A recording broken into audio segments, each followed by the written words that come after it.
কৃষ্ণৰ সকলো ফেচবুকবাসী ৰাইজ কেনে আছে? আৰু এয়া আমাৰ ঘৰত কি পাতিছে জানিছেনে বাৰু? এয়া আজি আমাৰ দেউতাৰ তিথি আছিল। আজি 4টা বছৰ সম্পূৰ্ণ হৈছে দেউতা ঢুকুৰা।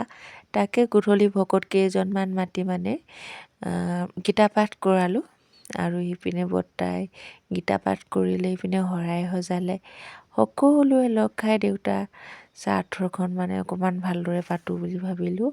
আৰু ইপিনে বাহঁতে চাটনি কাটি আছে, চব্জি কাটি হৈ গ'ল। আৰু আজি মই কি যোগাৰ কৰিছোঁ আমাৰ ঘৰত গম পাইছেনে?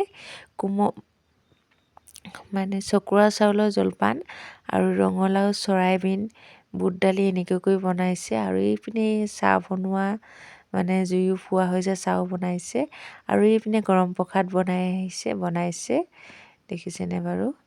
দুপিনে দুখন কেৰাহী বনাই লৈছে। আৰু এইপিনে আমাৰ ডোং কৰি লৈছে। আজিকালি ডোঙত পাত এইবোৰ লুকাই গৈছে, কিন্তু আমাৰ গাঁৱলীয়া সমাজত ডোংটো নহ'লে নহ'ব, ডোং লাগিবই ভকতৰ মাজত। আৰু পাত নহ'লে নহ'বই। প্ৰসাদ খাবলৈ পাতত যে প্ৰসাদ খাবলৈ বহুতেই ভাল লাগে। আমাৰ গাঁৱৰ মানুহে সদায় পাততে খাওঁ। আৰু কোনে কোনে পাতত প্ৰসাদ খায়, এনেকৈ মিহি প্ৰসাদ খাই ভাল পায় জনাবচোন। আৰু এইপিনে দেখিছেনে সকলোৱে প্ৰসাদ। আমাৰ পিছে এইপিনে বহুতেই ভাল লাগে, কি কাৰণে গম পাইছেনে? এইপিনে আমাৰ ঘৰমূলিও দি পঠিয়ায়। এনেকৈ যে মিহি প্ৰসাদ নাৰিকল সৈতে ৰুকি দিলে যে ইমান ভাল লাগে। মই বুট নানিলোঁ, অকল মিহি প্ৰসাদে দিলোঁ। আপোনালোকে মোৰ মা ডলা ভিডিঅ'টো চাইছিলে কোনোবাই চাগে।